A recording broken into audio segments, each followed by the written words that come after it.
ನಮಸ್ಕಾರ ಸ್ನೇಹಿತರೆ, Kannada jobs corner YouTube ಚಾನೆಲ್ಗೆ ಎಲ್ಲರಿಗೂ ಸ್ವಾಗತ. ಜಿಲ್ಲಾ ಪಂಚಾಯತ್ ಹಾವೇರಿಯಲ್ಲಿ ವಿವಿಧ ಹುದ್ದೆಗಳ ನೇಮಕಾತಿಗೆ ಸಂಬಂಧಪಟ್ಟಂತೆ ಆನ್ಲೈನ್ ಮೂಲಕ ಅರ್ಜಿಯನ್ನ ಆಹ್ವಾನಿಸಲಾಗಿರುವಂತದ್ದು. ಇನ್ನು ಯಾವ್ಯಾವ ಹುದ್ದೆಗಳಿವೆ, ಎಷ್ಟೆಷ್ಟು ಹುದ್ದೆಗಳು ಖಾಲಿ ಇರುವಂತದ್ದು, ಏಜ್ ಲಿಮಿಟ್, ಎಜುಕೇಶನಲ್ ಕ್ವಾಲಿಫಿಕೇಶನ್ ಹಾಗೂ ಸೆಲೆಕ್ಷನ್ ಪ್ರೊಸೀಜರ್ ಬಗ್ಗೆ ಈ ಒಂದು ವಿಡಿಯೋದಲ್ಲಿ ಮುಂದೆ ನೋಡ್ತಾ ಹೋಗೋಣ. ನಮ್ಮ ಚಾನೆಲ್ ಅನ್ನ ಯಾರಾದ್ರೂ ಹೊಸದಾಗಿ ನೋಡ್ತಾ ಇದ್ರೆ ಸಬ್ಸ್ಕ್ರೈಬ್ ಮಾಡಿ ಹಾಗೂ ಪಕ್ಕದಲ್ಲೇ ಇರುವಂತಹ ಬೆಲ್ ಬಟನ್ ಅನ್ನ ಕ್ಲಿಕ್ ಮಾಡಿ. ಜಿಲ್ಲಾ ಪಂಚಾಯತ್ ಹಾವೇರಿಯಲ್ಲಿ ಸಹಾಯಕ ಜಿಲ್ಲಾ ಯೋಜನಾ ವ್ಯವಸ್ಥಾಪಕರು ಹುದ್ದೆಗಳಿಗೆ ಅರ್ಜಿಗಳನ್ನ ಆಹ್ವಾನಿಸಲಾಗಿರುವಂತದ್ದು. ಇನ್ನು ಈ ಹುದ್ದೆಯು ಹೊರಗುತ್ತಿಗೆ ಆಧಾರದ ಮೇಲೆ ನೇಮಕಾತಿಯನ್ನ ಮಾಡಿಕೊಳ್ಳಲಾಗುತ್ತಿದೆ. ಇನ್ನು ಈ ಹುದ್ದೆಗಳಿಗೆ ಸಂಬಂಧಪಟ್ಟಂತೆ ಎಜುಕೇಶನಲ್ ಕ್ವಾಲಿಫಿಕೇಶನ್ ಬಗ್ಗೆ ನೋಡ್ತಾ ಹೋಗೋದಾದ್ರೆ ಬಿಇ, ಎಂಸಿಎ ಅಥವಾ ಬಿಸಿಎ ಆದಂತಹ ಅಭ್ಯರ್ಥಿಗಳು ಈ ಒಂದು ಹುದ್ದೆಗಳಿಗೆ ಅರ್ಜಿಯನ್ನು ಸಲ್ಲಿಸಬಹುದು. ಒಟ್ಟು ಒಂದು ಹುದ್ದೆ ಖಾಲಿ ಇರುವಂತದ್ದು. ಇನ್ನು ಮಾಸಿಕ ವೇತನದ ಬಗ್ಗೆ ನೋಡೋದಾದ್ರೆ 30,000 ಪರ್ ಮಂತ್ ಸ್ಯಾಲರಿಯನ್ನು ನೀಡಲಾಗುವಂತದ್ದು. ಇನ್ನು ಎಕ್ಸ್ಪೀರಿಯನ್ಸ್ ಬಗ್ಗೆ ನೋಡೋದಾದ್ರೆ ಈ ಹುದ್ದೆಗಳಿಗೆ ಸಂಬಂಧಪಟ್ಟಂತ ಫೀಲ್ಡ್ ನಲ್ಲಿ ಕನಿಷ್ಠ 2 ವರ್ಷಗಳ ಕಾಲ ಸೇವಾನುಭವವನ್ನು ಹೊಂದಿರುವವರು ಈ ಒಂದು ಹುದ್ದೆಗಳಿಗೆ ಅರ್ಜಿಯನ್ನು ಸಲ್ಲಿಸಬಹುದಾಗಿರುವಂತದ್ದು. ಇನ್ನು ಅರ್ಜಿಯನ್ನ ಸಲ್ಲಿಸಲು ಪ್ರಾರಂಭ ದಿನಾಂಕವನ್ನ ನೋಡೋದಾದ್ರೆ ಜೂನ್ 16ರಿಂದ ಜೂನ್ 30ರ ಒಳಗೆ ಅಭ್ಯರ್ಥಿಗಳು ಅರ್ಜಿಯನ್ನ ಸಲ್ಲಿಸಬಹುದಾಗಿರುವಂತದ್ದು. haveri.nic.in ಈ ಒಂದು ವೆಬ್ಸೈಟ್ ಮೂಲಕ ಅಭ್ಯರ್ಥಿಗಳು ಆನ್ಲೈನ್ ಮೂಲಕ ಅರ್ಜಿಯನ್ನ ಸಲ್ಲಿಸಬಹುದಾಗಿರುವಂತದ್ದು.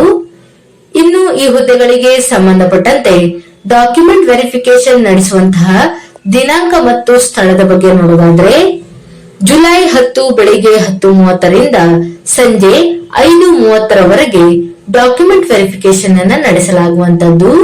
ಜಿಲ್ಲಾ ಪಂಚಾಯತ್ ಕಾರ್ಯಾಲಯ ಹಾವೇರಿಯಲ್ಲಿ ಡಾಕ್ಯುಮೆಂಟ್ ವೆರಿಫಿಕೇಶನ್ ನಡೆಸಲಾಗುತ್ತದೆ. ಇನ್ನು ಅರ್ಜಿಯನ್ನ ಸಲ್ಲಿಸುವಂತಹ ವಿಧಾನದ ಬಗ್ಗೆ ನೋಡೋದಾದ್ರೆ ಅಭ್ಯರ್ಥಿಗಳು ಕೇವಲ ಆನ್ಲೈನ್ ಮೂಲಕ ಮಾತ್ರ ಅರ್ಜಿಯನ್ನ ಸಲ್ಲಿಸಬಹುದಾಗಿರುವಂತದ್ದು. haveri.nic.in ಈ ಒಂದು ವೆಬ್ಸೈಟ್ ಮೂಲಕ ಅಭ್ಯರ್ಥಿಗಳು ಆನ್ಲೈನ್ ಮೂಲಕ ಅರ್ಜಿಯನ್ನ ಸಲ್ಲಿಸಬಹುದಾಗಿರುವಂತದ್ದು. ಇನ್ನು ಅರ್ಜಿ ಸಲ್ಲಿಸಲು ಪ್ರಾರಂಭ ದಿನಾಂಕವನ್ನ ನೋಡೋದಾದ್ರೆ ಜೂನ್ 16ರಿಂದ ಜೂನ್ 30ರ ಒಳಗೆ ಅಭ್ಯರ್ಥಿಗಳು ಅರ್ಜಿಯನ್ನ ಸಲ್ಲಿಸಬಹುದಾಗಿರುತ್ತದೆ. ಇನ್ನು ಈ ಹುದ್ದೆಗಳಿಗೆ ಸಂಬಂಧಪಟ್ಟಂತೆ ಏಜ್ ಲಿಮಿಟ್ ಬಗ್ಗೆ ನೋಡೋದಾದ್ರೆ ಗರಿಷ್ಠ 40 ವರ್ಷದ ಒಳಗಿನ ಎಲ್ಲ ಅಭ್ಯರ್ಥಿಗಳು ಈ ಒಂದು ಹುದ್ದೆಗಳಿಗೆ ಅರ್ಜಿಯನ್ನ ಸಲ್ಲಿಸಬಹುದಾಗಿರುತ್ತದೆ.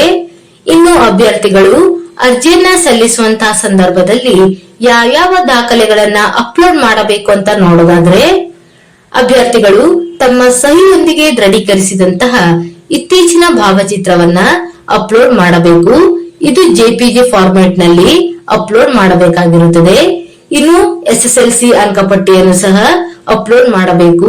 ಈ ಒಂದು ಡಾಕ್ಯುಮೆಂಟ್ ಅನ್ನ PDF ಫೈಲ್ ನಲ್ಲಿ ಅಪ್ಲೋಡ್ ಮಾಡಬೇಕಾಗಿರುತ್ತದೆ.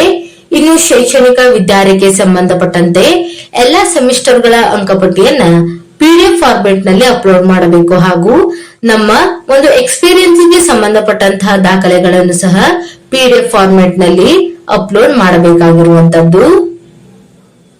ಇನ್ನು ಈ ಒಂದು ಹುದ್ದೆಗಳಿಗೆ ಸಂಬಂಧಪಟ್ಟಂತೆ ಎಕ್ಸಾಮಿನೇಷನ್ ಹಾಗೂ ಇಂಟರ್ವ್ಯೂ ಇರೋದಿಲ್ಲ. ಅಭ್ಯರ್ಥಿಗಳನ್ನ ಮೆರಿಟ್ ಆಧಾರದ ಮೇಲೆ ಆಯ್ಕೆಯನ್ನ ಮಾಡಿಕೊಳ್ಳಲಾಗುವಂತದ್ದು. ಇನ್ನು ಈ ಒಂದು ಹುದ್ದೆಯು ಹೊರಗುತ್ತಿಗೆ ಆಧಾರದ ಹುದ್ದೆಯಾಗಿದ್ದು 11 ತಿಂಗಳ ಅವಧಿಯವರೆಗೆ ಈ ಒಂದು ಹುದ್ದೆಯ ಅವಧಿ ಇರುವಂತದ್ದು. ಇನ್ನು ನಮ್ಮ ಪರ್ಫಾರ್ಮೆನ್ಸಿನ ಆಧಾರದ ಮೇಲೆ ಇನ್ನೂ ಹೆಚ್ಚಿನ ಅವಧಿಗೆ ಹುದ್ದೆಯ ಅವಧಿಯನ್ನ ನವೀಕರಿಸಲಾಗುವಂತದ್ದು. ಇನ್ನು ಆಸಕ್ತ ಮತ್ತು ಅರ್ಹ ಅಭ್ಯರ್ಥಿಗಳು ಈ ಒಂದು ಹುದ್ದೆಗಳಿಗೆ ಅರ್ಜಿಯನ್ನು ಸಲ್ಲಿಸಬಹುದಾಗಿರುವಂತದ್ದು. ಇವಿಷ್ಟು ಜಿಲ್ಲಾ ಪಂಚಾಯತ್ ಹಾವೇರಿಯಲ್ಲಿ ಕರೆಯಲಾದಂತಹ ಸಹಾಯಕ ಜಿಲ್ಲಾ ಯೋಜನಾ ವ್ಯವಸ್ಥಾಪಕರು ಹುದ್ದೆಗಳಿಗೆ ಸಂಬಂಧಿಸಿದಂತ ಮಾಹಿತಿಯಾಗಿರುವಂತದ್ದು.